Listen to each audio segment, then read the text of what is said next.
Assalamu alaikum wa rahmatullahi wa barakatuh. Hope everyone is well, inshallah. We will begin our last lesson for module 2. This is our final lesson for module 2. Inshallah, next lesson we'll start module 3, inshallah. So may Allah make this lesson beneficial for everyone, and may Allah help me and allow me to deliver this lesson to the best of my ability. Ameen. Okay, inshallah, we're going to start the lesson, inshallah, with the questions from the previous lesson, inshallah.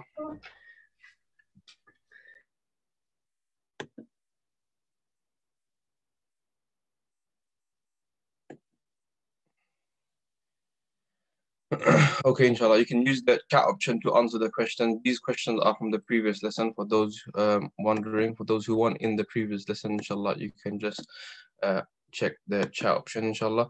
So the first question was, who was Zayd bin Haritha? From our previous lesson, if anyone could answer, please. Who was Zayd bin Haritha? We're just going to go over these questions, inshallah, and then we'll start our new lesson for today, inshallah.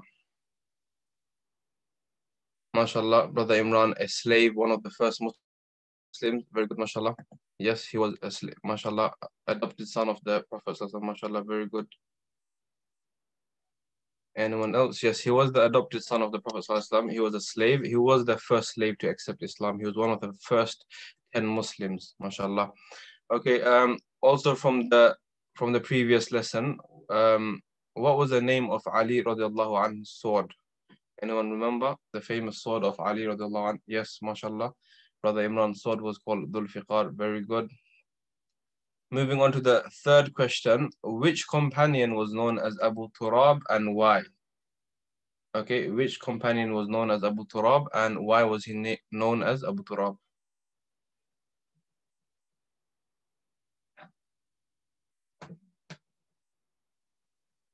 Anyone remember that?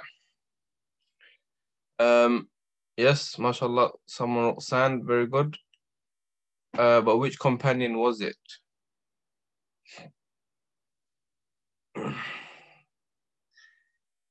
Yes, someone answered Ali. Yes, mashallah. It was Ali radiallahu anh. Yes, he was known as Abu Turab. The story about when the Prophet found him in the masjid lying down, and he had dust, sand, or the earth over him, and he called him Abu Turab. MashaAllah, very good, brother. Question 4. Which companion was known as Dhun Nurayn and why? Anyone remember which companion was known as Dhun Nurayn and why was this companion known? MashaAllah, Uthman radiallahu anh, mashallah. Someone answered Uthman, very good. Why was he known as Dhun Nurayn? Mashallah, very good.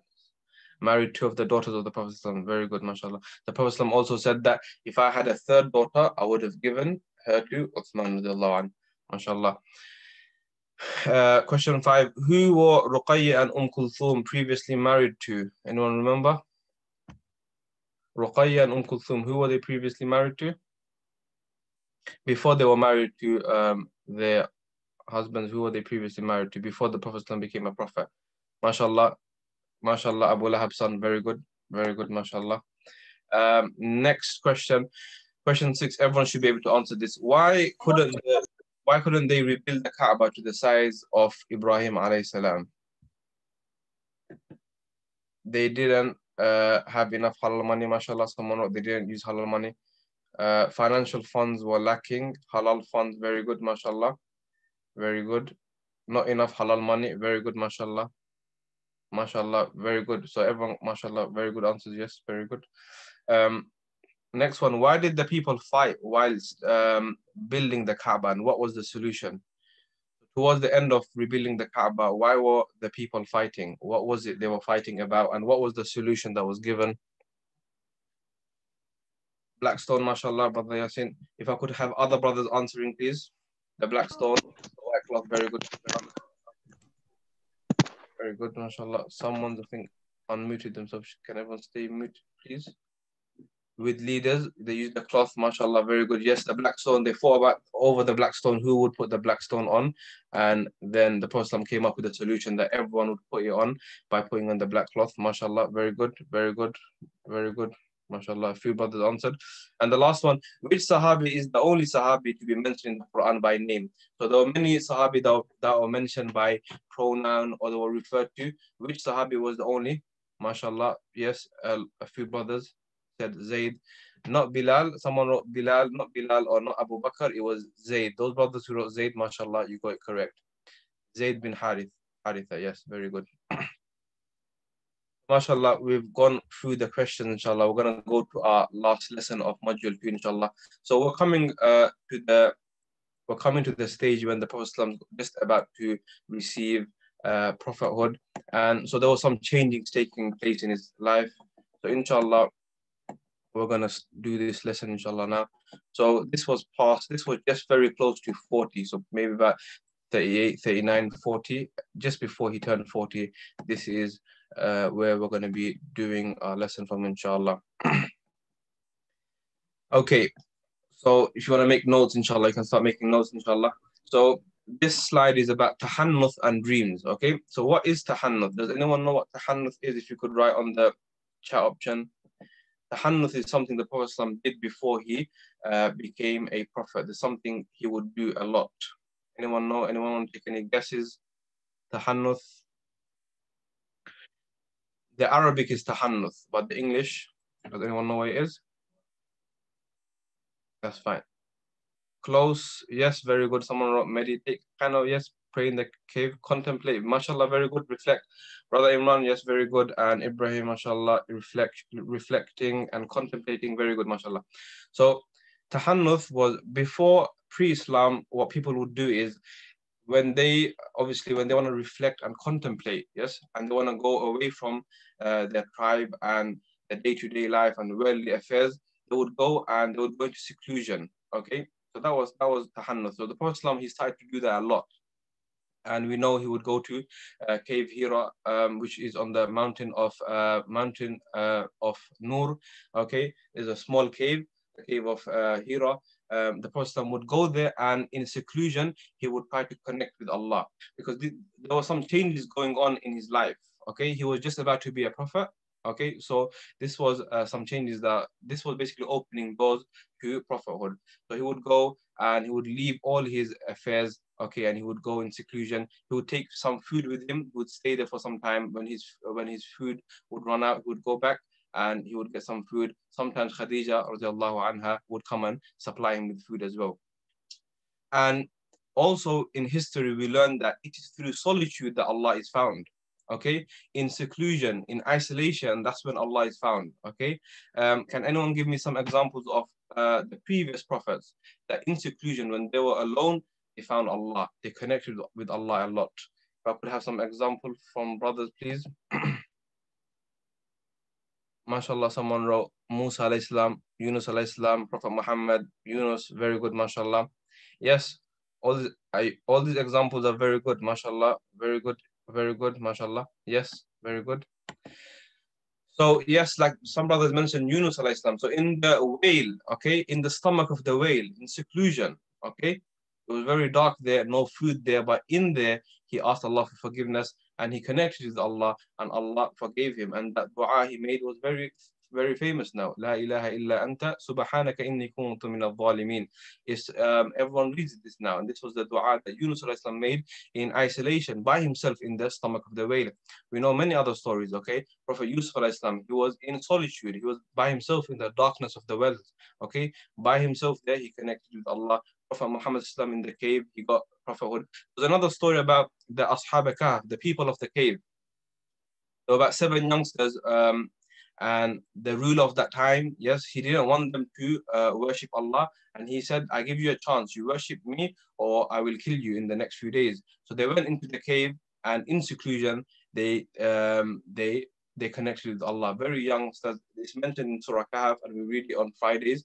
Okay, they slept for 309 years. Okay, so inshallah, we're in isolation as well, right? We've been in isolation on and off for the past year, from last year, 2020 March, till this year, more or less 1 year. Okay, don't take this isolation as something negative. Okay, rather take positive. Okay, most of us that are in education, whether it's school, college, or university, you're doing it from home, so you have a bit more free time. Those that are working from from home, you have that bit of free time because you don't have to travel to work anymore. You don't have to travel to your school anymore. So use that time wisely, okay? Use that time wisely and make this isolation count, okay? Take advantage of this isolation. This might not happen in the next 20, 30 years again. Do you understand? It might not happen. So we're all young right now. So take use of this time, okay? The Prophet ﷺ says, نعمتان مغبون فيهما كثير من الناس الصحة والفراغ. That the two blessings that people are unaware of, that people don't basically take advantage of. One is health. Health comes for free, and one is free time. Okay, right now we have lots of free time. We're young. Okay, later on when we have I don't know if some brothers here have children, but later on we're going to have responsibilities, children and everything, and job, and we won't have no time to basically connect with Allah. In isolation right now, okay, say Alhamdulillah and try to connect with your Creator as much as you can, inshallah. The next point was the Prophet ﷺ said, there are 7 whom Allah will shade in His shade on the day of judgment when there is no shade except His shade. So there are 7 types of people, not 7 people, but there's 7 categories of people on the day of judgment. On the day of judgment, we know the floor will be made of copper and the sun will come right down. On a very hot day, people will be drowning in their own sweat, but there will be shade under Allah's throne. Only 7 types of people will get to that shade. I won't mention all 7 types, but inshallah, in your free time, inshallah, you can go on YouTube or Google and you can search it up and you can watch the video. The reason I put this hadith there is because of one type. One type of one of these 7 people is such a person that in his solitude, by himself, in his private life, by himself, when he was alone, he connected with Allah and he shed tears. Okay, he connected with Allah and he shed tears. Okay, this is one type of person that will get the shade of Allah's throne on the day where there is no shade, on the day where it's scorching hot. Okay, you'll be drowning in your own sweat depending on your sin level. Okay, so if you when you're by yourself, when there's no one around, in your private time, by yourself, lonely, you shed a tear because of Allah and you connect with Allah, inshallah, Allah make us from these 7 types of people. Ameen. Next point, strengthen your connection with Allah. Someone on the chat option. So strengthen your connection with Allah. Yes, mashallah, very good. Very good. Youngster who devoted himself to his deen, very good. Strengthen your connection with Allah in your time alone. We know publicly. Let me give you an example, yeah? Outside, when we're with our friends, when we're with our colleagues, when we're with our family, we show that we're a good Muslim. When we're praying in the masjid and people are looking at us, we pray our prayer so nicely and slowly. But ask yourself, when you're by yourself in your room and you're praying your prayer, okay, how quickly do you pray it? Okay, are you concentrating the same as you are concentrating when people are watching you? When you're in a room and you're praying and your mom or dad or your brother or sister or your son or someone is watching you, okay, how would you pray? Publicly, how would you pray? And privately, how would you pray? Publicly, you won't sin because people are watching you. Privately, would you sin? In the darkness of night, somewhere far away, not in your hometown, in a different country, no one can see me. You're going to think, no one can see me, so I can sin now. Okay, it is the main connection is with Allah is in your private time. Okay, there's a hadith, that fear Allah wherever you are, by yourself, yes, even though Allah can see everything. Allah can see the ant, yes, in the darkness of night. Even if the ant is under a rock, under the ground, Allah can see the ant. Allah knows what the ant will do, and Allah can hear the footsteps of the ant. So wherever you are, Allah can see you. Don't fear the people around you. Don't fear the creation, but fear the Creator. Okay, don't fear the people, that your friends, that if they see you do this sin, they're going to think bad of you or your family. Fear Allah on that day of the day of judgment. How will I answer to my Creator?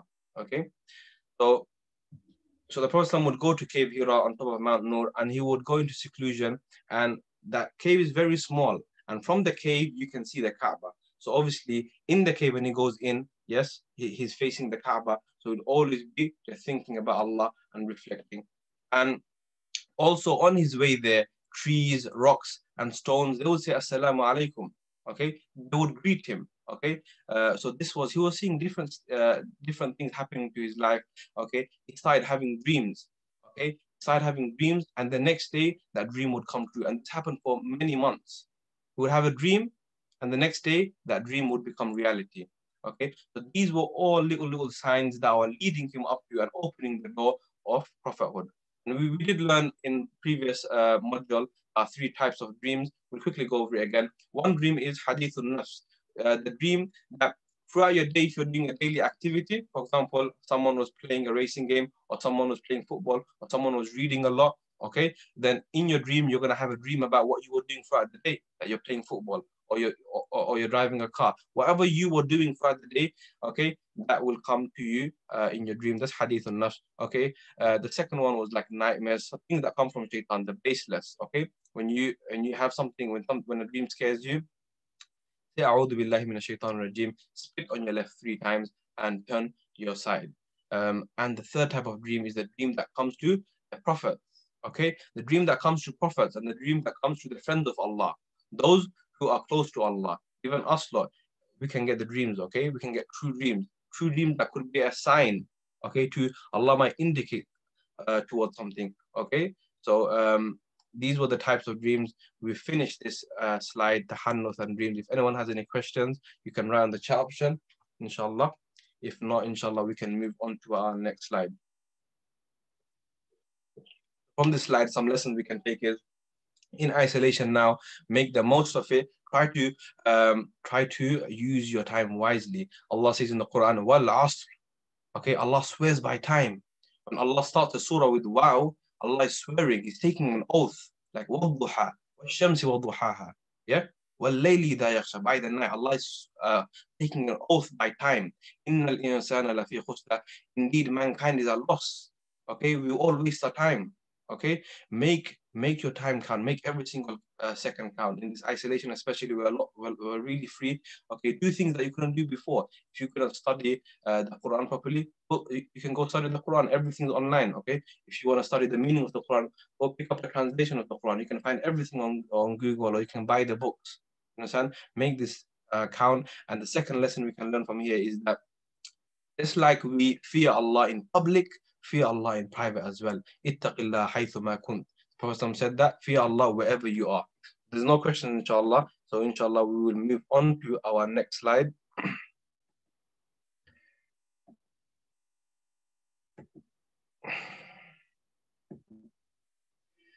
The next slide is the first revelation. Okay, the first revelation to be revealed. So this is when the Prophet is becoming a prophet. Okay, the first point, incident with Angel Jibreel. So once he was in Cave Hira, he was in the month of Ramadan, and he was in his seclusion, and an angel appeared. Okay, and the angel Jibreel said, "Iqra," which means read. And the Prophet said, "Ma ana biqari," I cannot read. And the angel Jibreel squeezed him very tight.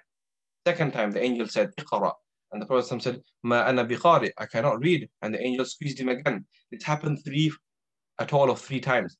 Then the angel said, "Iqra bismi rabbika alladhi khalaq. خلق الإنسان من علق. اقرأ وربك الأكرم الذي علم بالقلم علم الإنسان ما لم يعلم." 5 verses. The angel revealed 5 full verses. Okay, so the first revelation that was revealed to the Prophet was the first 5 verses of Surah Alaq, which is in juz number 30 towards the end. Now, let's learn about this incident, what happened. Now, does anyone know why was he squeezed? Anyone want to take some guess? Why was the Prophet squeezed 3 times? And remember, he couldn't read or write. Okay, he was an ummi. He was illiterate. He came from Mecca, a place where there were a handful of people, maybe 5 or 6 people who could read and write. So why is the angel telling him to read and write? Okay, why is the angel telling him to read? He can't read anyway. Okay, and why was he squeezed? Anyone want to take some guesses? Why was the Prophet squeezed by Angel Jibreel 3 times? Very tight. He said maybe it was a sign of prophethood arriving. 3 times Jibreel squeezed Muhammad. Okay, some brothers are answering. He did not. Yes. Anyone else want to try anything? Okay, the reason why he was squeezed, there's scholars that say many reasons. Okay, one of the reasons was sometimes when we're not sure if we're dreaming, when we're not sure if we're dreaming, what do? We pinch ourselves, right? Okay, we pinch ourselves to know if we're sleeping or if we're awake. Okay, There's another one. There's another saying by the scholars, which makes more sense. Is the reason why Angel Jibreel squeezed him was Angel Jibreel was passing on some spirituality that was required by the Prophet ﷺ.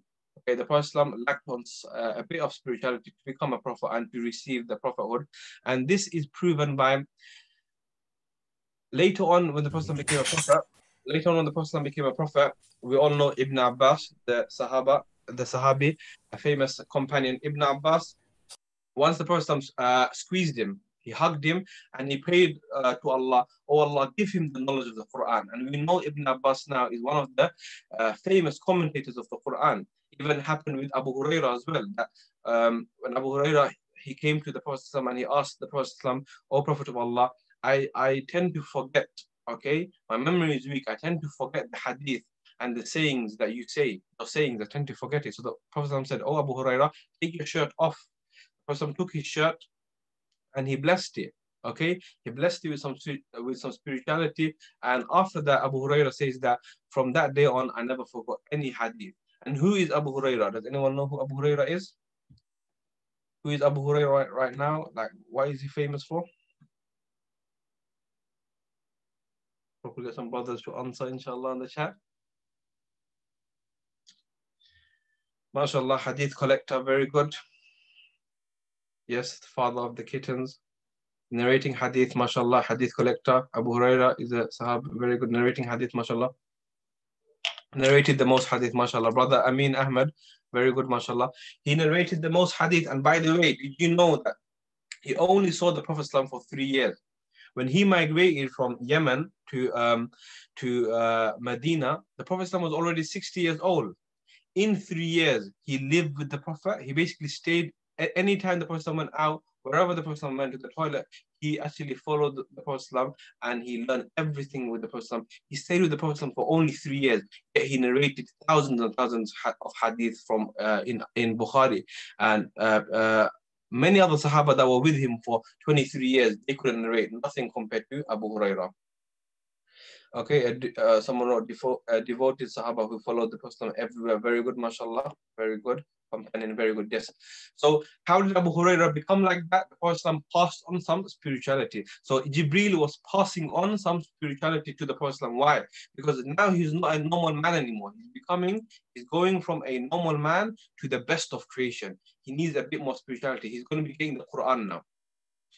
So the Prophet, he received the first 5 verses and he ran home. Who did he run to first? Did he run to his uncle? No, he ran to his wife. His wife Khadija radiallahu anha to give him some comfort. He said, "Zammiluni, zammiluni, dathiruni, dathiruni." That he asked her to cover him up.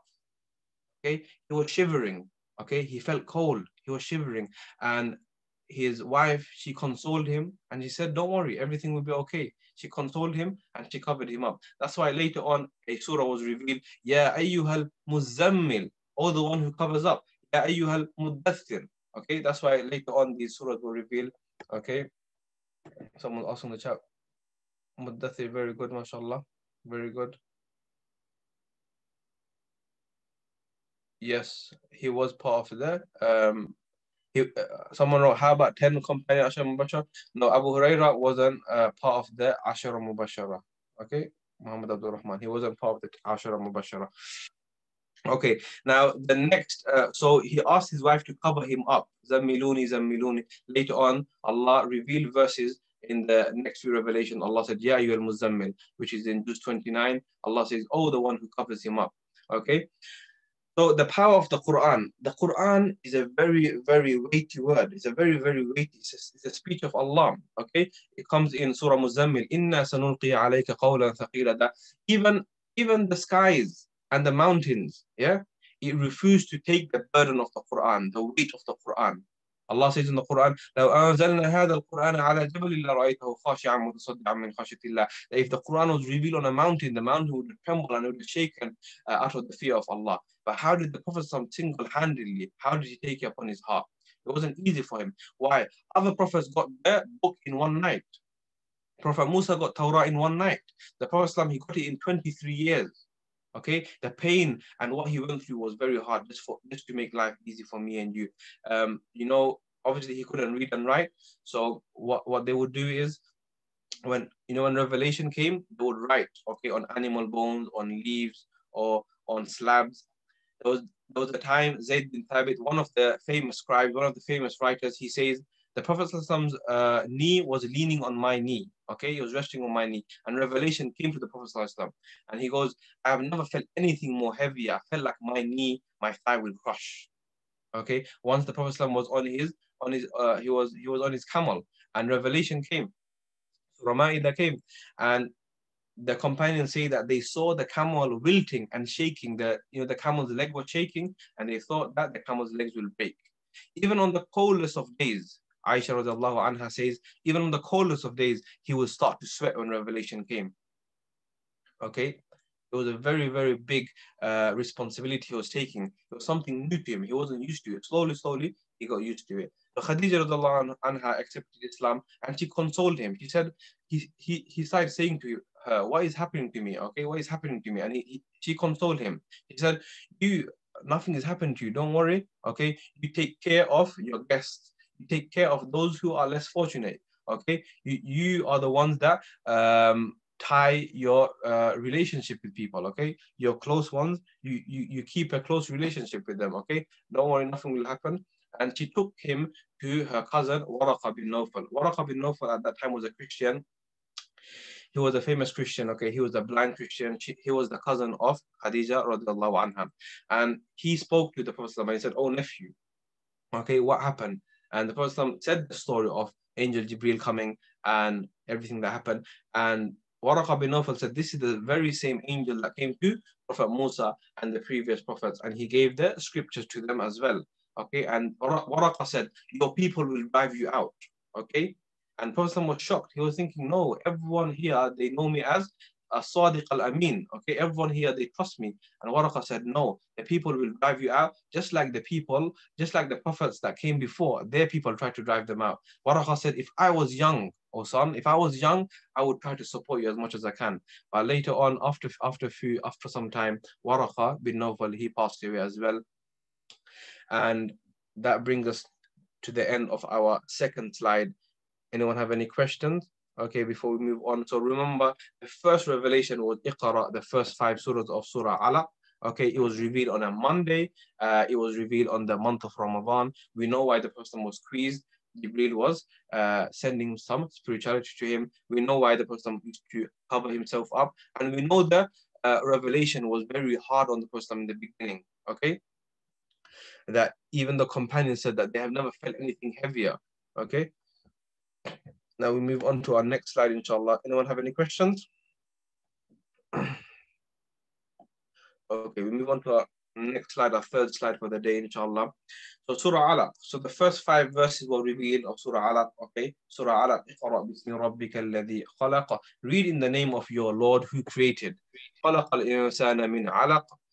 Created man from a clot of congealed blood. اقرأ وربك الأكرم. Read, and your Lord is most generous.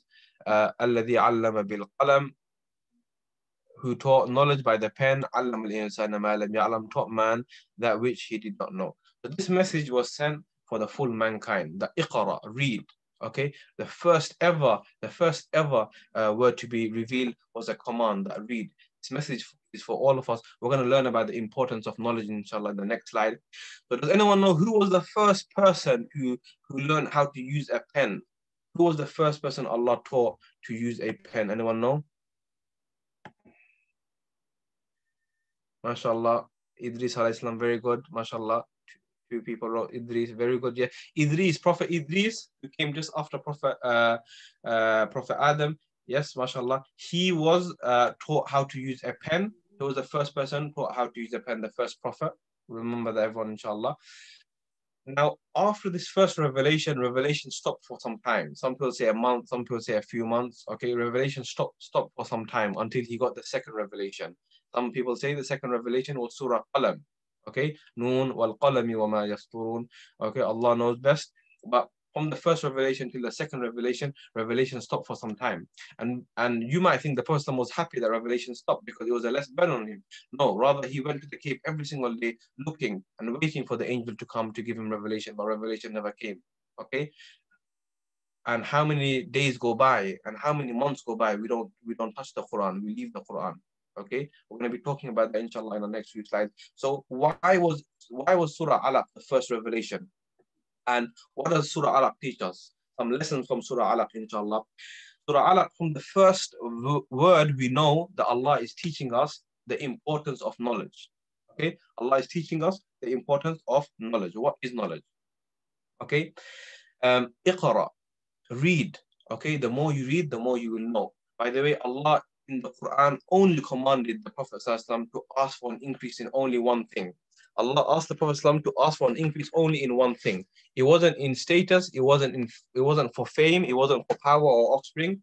Allah told, "O Muhammad, ask for an increase in knowledge." Okay, وَقُلْ رَبِّ زِدْنِي عِلْمًا. He didn't say, "Oh Muhammad, ask for more money," or "Oh Muhammad, ask for wealth or power," okay, or offspring or status. He said, "Oh Muhammad, Rabbi zidni ilma," ask for an increase in knowledge. That shows how important knowledge is. There are many benefits and virtues of seeking knowledge. Okay, one is that the Prophet ﷺ said, Allah makes the way to Jannah easy for him because the path of knowledge. So everyone in this room, okay, everyone in this lesson, okay, I know we're doing this lesson remotely, but you have gone, okay, and you've taken your time out on a Friday evening and you're trying to seek knowledge. So inshallah, you will be part of the hadith that Allah has made your path to Jannah easy. Ameen. And also, when we seek knowledge, some angels come around us. They're called the sayyahun. They come around us and they come and sit in gatherings of knowledge and they go and report it back to Allah.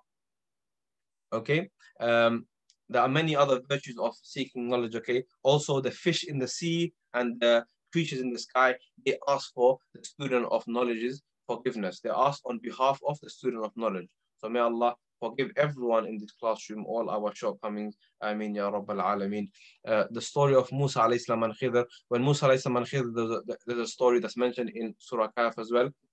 When Musa alayhi salam and Khayr were together, many things took place. I'm not going to go in detail. But Khayr told Musa, they saw a small bird drinking from the ocean. And Khayr told Musa, "Oh Musa, you know the amount of water in the beak of this bird? Yeah? The amount of water in the beak of this bird is nothing compared to the ocean. Mine and your knowledge, yeah, mine and your knowledge is less or is like or equivalent to the water in the beak of the bird compared to the knowledge that Allah has. We can seek knowledge all our life. We won't get even a drop of the knowledge of Allah. Okay, the Prophet said that seek knowledge from your cradle to your grave.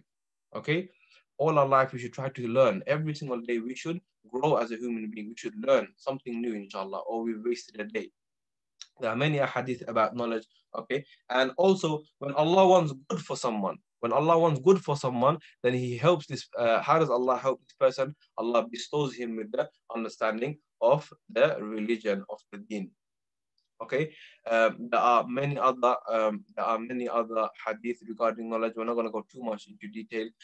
How to seek knowledge? Okay, how do you seek knowledge? I'm just going to mention a few things. The first thing is have the correct intention. When you seek knowledge, have the correct intention. Your intention shouldn't be to attain status, to become famous, to become a scholar. So everyone calls you to their house. Okay, or everyone calls you to the masjid and you become famous. I'm this scholar, I'm this mufti, I'm this allama, I'm this sheikh. No, your intention shouldn't be to become someone famous.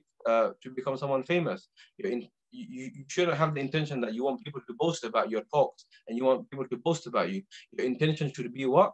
That you're doing it for the sake of Allah. That inshallah, this small action of mine or this small service of mine, Allah will become pleased and give me Jannatul Firdaus. The second point about seeking knowledge is respect.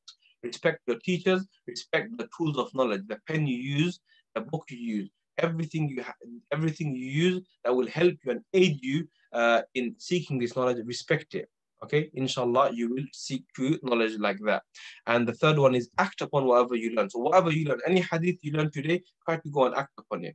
Okay, knowledge is useless if you don't act upon it. If you don't act upon knowledge, then it's basically useless. There was no point of you seeking that knowledge. Act upon your knowledge, then it becomes useful, and try to go and spread it to others as well, inshallah. So these are some lessons we can learn from Surah Alaq. Okay, so the first word to be revealed was a command. Okay, read. The more you read, the more you will learn.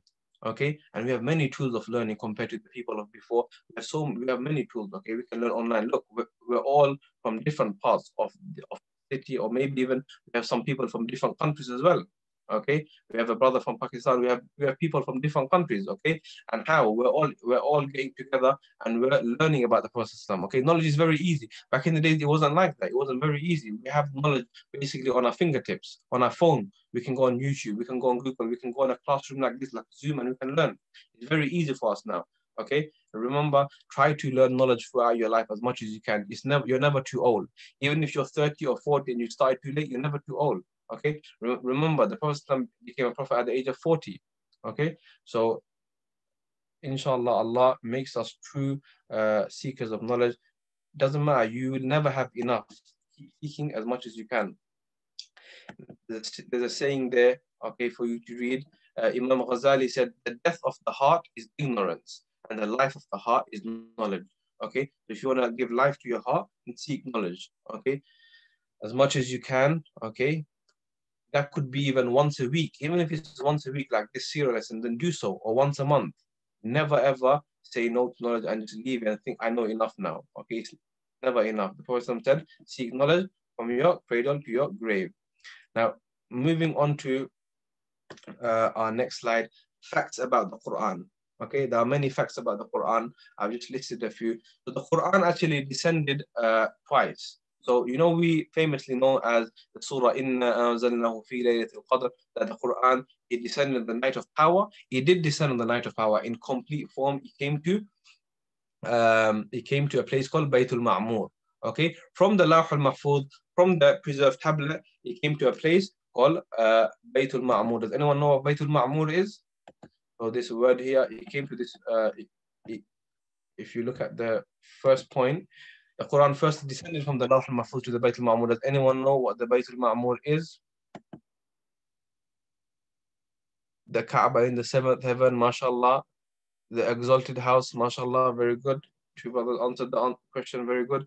So the Baytul Ma'mur is on top of Allah's house, very good, mashallah. The Baytul Ma'mur is a house, okay, which is a replica of the Kaaba.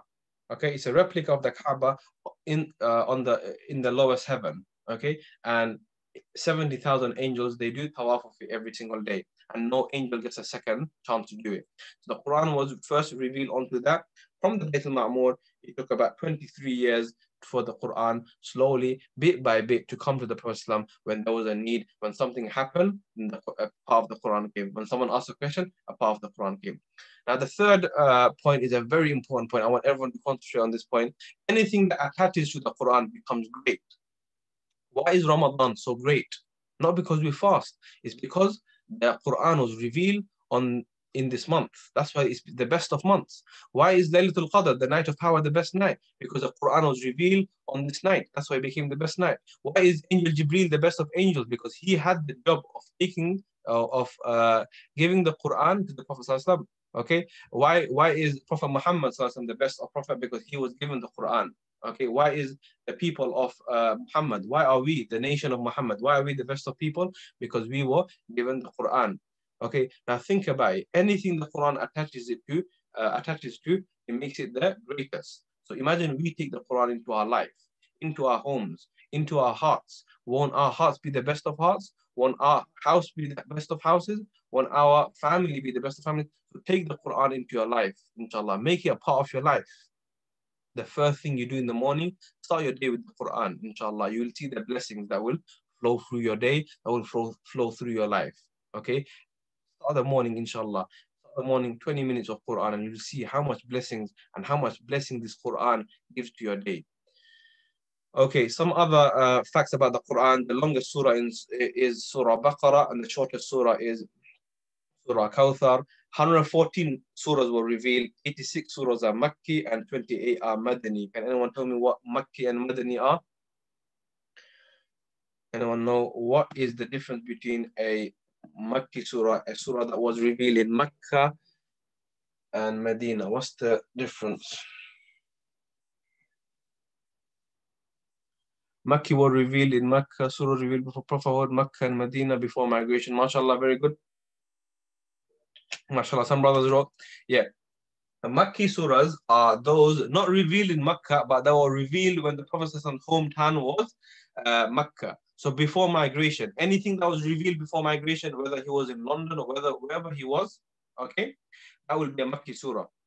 Madani surahs are anything that was revealed after migration. Doesn't matter where he went. Even if he went Makkah after migration and a surah came to him, it will still be called a Madani surah. So 86 majority of the surahs were revealed in Makkah, and 28 were in Medina. But the longer surahs like Surah Baqarah, they were all revealed in Medina. 25 prophets are mentioned in the Qur'an. 6 have surahs named after them. Does anyone know which 6 prophets have surahs named after them? Would anyone give some prophet names? Ibrahim alayhi salam, very good, mashallah. Hud, mashallah. Prophet Muhammad, very good. We've got 3 so far. Prophet Yusuf, very good, mashallah. We've got 4. Ibrahim alayhi salam, Ibrahim, very good, mashallah. So Ibrahim, Nuh, Muhammad, Yunus, Hud, Yusuf, very good, mashallah. Yes, we've got all of them, very good. Not Isa. So we've got Ibrahim, Yunus, Yusuf, Hud, okay, not Musa. Okay, so Yunus, Yusuf, Ibrahim, Hud, Muhammad, okay, and Nuh, very good, mashallah. The heart of the Quran is Surah Yasin, okay. Does anyone know which prophet was mentioned in the Quran the most times? It wasn't Prophet Muhammad. Does anyone know which prophet was mentioned in the Quran the most times? MashaAllah, mashallah. A lot of brothers wrote Prophet Musa. It wasn't Prophet Adam, it was Prophet Musa. MashaAllah. It's Prophet Musa, yes, very good. Quite a few brothers wrote, quite a few people wrote Musa. Yes, it was Prophet Musa. And that brings us to our last point of this slide, which there are many, the Quran contains many scientific facts, okay? Science has proven it just recently, but the Quran has already proven it many thousands of years ago. One of them is fingerprints. You know our fingerprints? Fingerprints, okay? Our fingerprints, okay? Everyone has a fingerprint, mashallah. Yes, all prophets were male.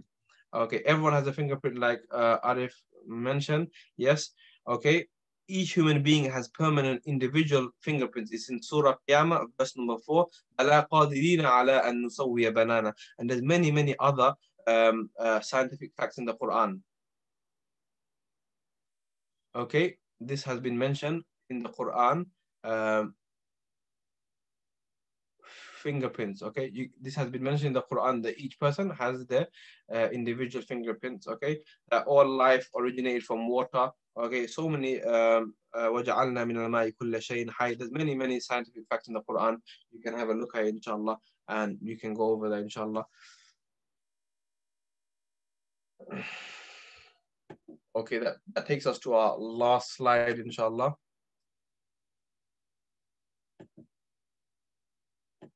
Yes, this is our last slide. Okay, some benefits of reciting the Quran, okay? So the Quran, it comes in the Quran. The Quran is a source of mercy, okay? The Quran is a source of mercy. This is in Surah Ankabut, okay? Verse 51, where Allah talks about the Quran being a source of mercy. And the Prophet said, a person whose heart has no part of the Quran is like an abandoned house. What is an abandoned house? An abandoned house is a house where no one goes to, okay? A house that's left there. No one visits, no one lives in there. A house, a heart has no part of the Quran, yes, it's like an abandoned house, okay? No good or no mercy would enter it at all. The next one is the Quran will give you true, so if you recite the Quran, this is regarding reciting the Quran will give you true peace and contentment of the heart, okay? Allah says in the Quran, that verily with the remembrance of Allah, hearts will find peace, okay? Verily with the remembrance of Allah, hearts will find peace. The next point is the Quran is a source of cure. The Quran can cure you. We know Surah Fatiha, this is in Surah Bani Israel, verse 82. Surah Fatiha is also known as Surah Al-Shifa. There's a story about the companions, they went to a place, they went to a village, and the leader of that village, yes, he was poisoned, okay? He was poisoned, he was bitten by a snake and he was poisoned. And one of the Sahabi went and he read Surah Fatiha on him and he was cured. He got better, okay? Surah Fatiha is also known as Surah Al-Shifa. So whenever we feel ill, we should turn to the Quran, okay? Read Surah Fatiha, inshallah, and blow on yourself. The next one is the Quran revives the heart. The Quran gives the heart It revives the heart and it gives the heart another chance, okay? A new change in life. And there are many other verses in the Quran that are specifically known for different illnesses. Okay, inshallah, you can look into that. Okay, many different. So if your eyesight is weak, there's a verse to read. Okay, if you have, for example, if you have stuttering problem. Stuttering problem, okay, Musa alayhi salam had stuttering problem. You should read Rabbi shrah li sadri wa yassir li amri wahlul 'uqdatan min lisani. Musa alayhi salam is asking Allah, oh Allah, remove the knot on my tongue. Wahlul 'uqdatan min lisani. Okay, so for different illnesses or for different things, there are different Quran verses, inshallah, to read. The chat option. Did someone ask a question? Yes, he got better straight away. Okay, the person that was poisoned, he got better straight away. Shows that Surah Fatiha is a source of curing people. Okay, another one is a hadith is Al-Qur'anu hujjatul laka aw alayka. The Quran will intercede for its readers. So the Quran, yes, it will intercede for you or against you. If you respected the Quran and you give the Quran its right, you read it every single day, you look after the Quran, okay? The Quran will, on the day of judgment, it will intercede for you. It will back you up on the day of judgment. But for a person who neglected the Quran, it's left the Quran there for Ramadan, and it's left it there, he didn't even respect the Quran, he didn't hold it properly, he just left the Quran there, and on the day of judgment, the Quran will intercede and it will go against you. Okay, when we read the Quran, we should try to read the Quran in a clean place. We should read the Quran in a place free of distraction. Don't read the Quran in a room where people are playing, where people are eating. No, read the Quran in a place, like my teacher would say, he would have a house, he would have a room in his house with just blank four walls. And that's where he would recite the Quran, free from distraction. So shaitan can't put anything into your head. If you're reading the Quran and you have a laptop in front of you, that's, even though it's the laptop's turned off, you gotta think, let me just turn the laptop on, let me just put the Quran away. Okay, even when you pray salah in such a place, there's no distractions. Shaitan will try to drift your mind away. Imagine you're praying salah in a room and there's some frames around the room. And shaitan will try to take your attention to that frame and distract you. That's what shaitan's job is. So pray salah and read Quran in a place free from distraction. Okay, the next one is the immense reward of reciting the Quran. Okay, for every letter you get 10 reward. Alif Lam Mim. Just say Alif Lam Mim, you got 30 reward. Alif is a letter, Lam is a letter, Mim is a letter. The Prophet says that for every letter you get 10 reward. And in Ramadan it gets multiplied by 70 times. Okay, no human brain, no calculator can calculate how much reward you're getting by just saying Alhamdulillahi Rabbil Alameen Ar-Rahman Ar-Rahim. A person who recites for 20 minutes, you can accumulate so much reward. No human brain can calculate. Okay, no calculator can calculate. It's just too much. For every letter you're getting 10 reward. Imagine that. And we come to the last point, which is also people who memorize the Quran. Okay, on the day of judgment, every verse you recite, you will elevate and you will go higher in ranks. Okay, the last point is recitation of the Quran will bless your time and life. The people of the past read so much, even though their lives were far more busy compared to ours. So recitation of the Quran will bring barakah, will bring blessings into your life. Okay, we know by science, even science has proven it as well. It's a scientific fact, and even it's proven before as well, that time is relative. Time is relative. Time can shrink for some people and it can expand and stretch for some people, and it's true. Some people can do so many things in 1 hour and others can't do that same thing in 5 hours. Why? Allah has blessed that person with blessings in their time. Yeah, some people can do so much in 1 hour that we can't do in 5 to 10 hours. Time is relative. For some people, time can shrink. For some people, time can stretch. I'll give you some examples. You know, the third caliph, the third Khalifa, Uthman radiallahu anhu, he recited the full Quran in 1 rak'ah. Okay, and there's many other examples. Okay, Imam Bukhari, he would recite 40 juz every single day, 40 ajza every single day. Was Imam Bukhari free like me and you? Was he just sitting there and he was bored, he just wants to recite the Quran? No. He was a man who wrote the full Sahih Bukhari. It took him 20 plus years to write the full Bukhari. Yes? And even then in Ramadan, every single day in Ramadan, he would recite 40 ajza, 40 parts of the Quran. How did he do that? Imam Abu Hanifa, who was the leader, the Imam of a full nation, Our Imam, Imam Abu Hanifa, how was he reciting 60 ajza every day, 60 parts of the Quran, 2 full khatams, 2 full Quran every single day? That would take us what? 12 to 14 hours minimum. Okay?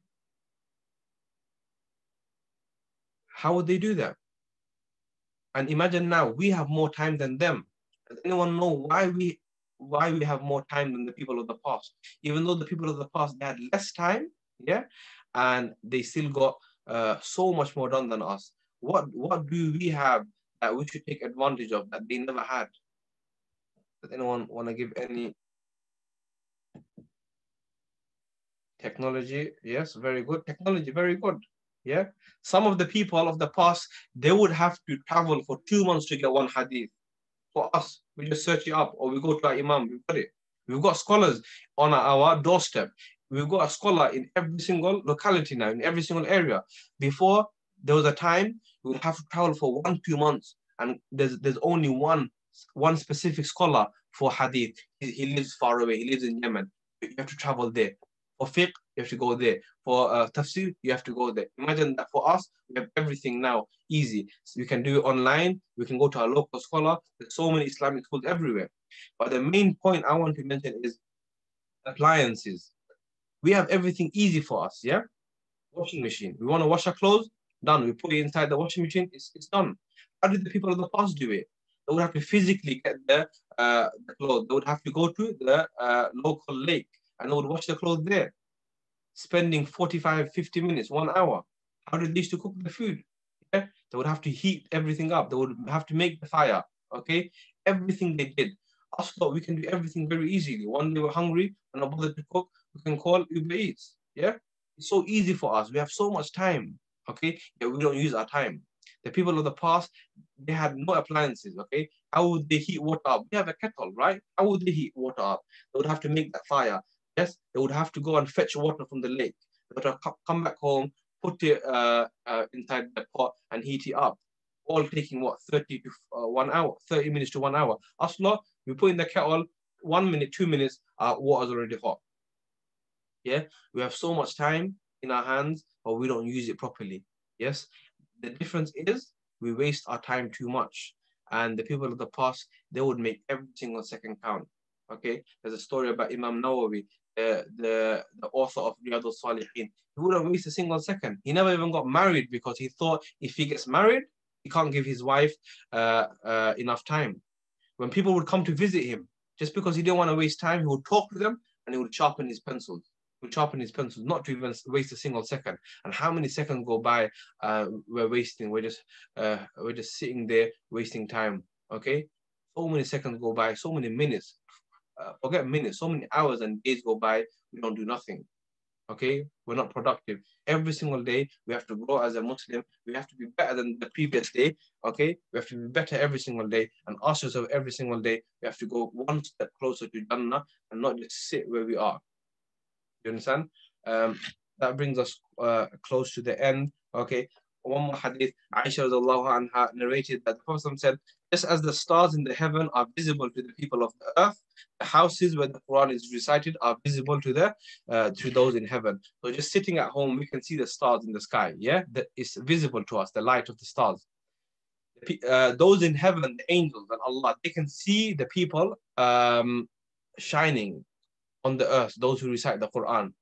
Okay, so may Allah subhanahu wa ta'ala make us from the people of the Quran, recite lots of Quran, okay? 100% it will change your life. 100% it will change your life. If you start your day with Quran, Allah will bless the rest of your day. Okay, I was just speaking to one of my students, and honestly, like today I had lots of work to complete, and I've seen it in my life as well. If you start your day with the Quran, you will get most of your work completed, most of your day's targets completed, and you will see you have much more free time left. And we can all relate to that, that there's so many things sometimes we want to do in the day, but we can't get it done. We just say, oh, it just went so fast. Like 1 day went so fast, 2 days went so fast, 3 days, 1 week, 2 months, 1 year has already gone by. Okay, we have no barakah, no blessing in the time. And the Prophet said, closer to the day of judgment, it will feel like that. 1 year will feel like a month. 1 month will feel like a week. 1 week will feel like a day. 1 day will feel like an hour. And 1 hour will feel like a flash. is that the Prophet says, 𝗃َرَبُ الزَّمَانِ, close to the day of judgment. That's what's going to happen. We're going to lose the blessings of time. And that's what's happening now. That, look, it's already been 1 hour, already gone, okay? Time will fly away, time will go. You have to make use of your time. Every second, make it count, okay? Every minute, make it count. Every day, make it count. And our last slide before we finish, inshallah, is this is something my teacher would always say to us, is that the Quran is for yourself and not for your shelf. Okay, there's so many people out there that they put the Quran in the shelf. Okay, and all in the month of Ramadan they take the Quran out, they clean the dust off it, and they read it. And after Ramadan, back in the shelf for 11 months. They put it in the shelf so people can see there's a Quran in this house. What's the point of the Quran being in the house if the Quran has no place in the heart? Okay, there's no point of you having 20 and 30 Qurans in your house, in your shelf. There's no point. If the Quran has no place in your heart, then your heart has become like an abandoned house.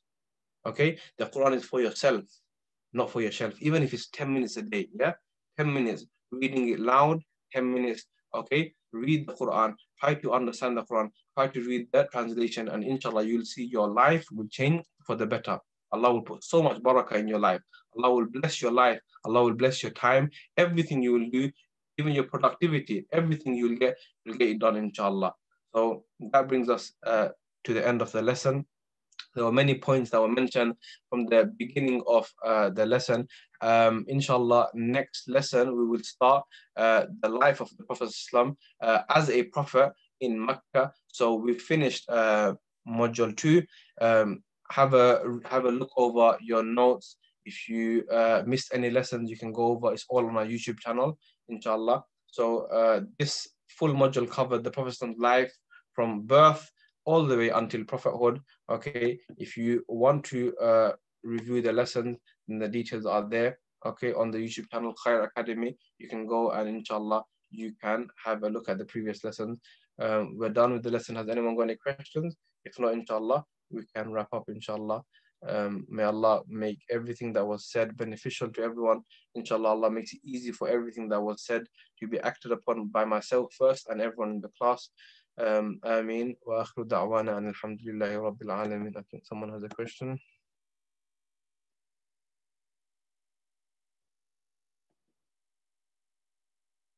Okay. Assalamu alaikum wa rahmatullahi wa barakatuh. Inshallah, I'll see you next week. Assalamu alaikum.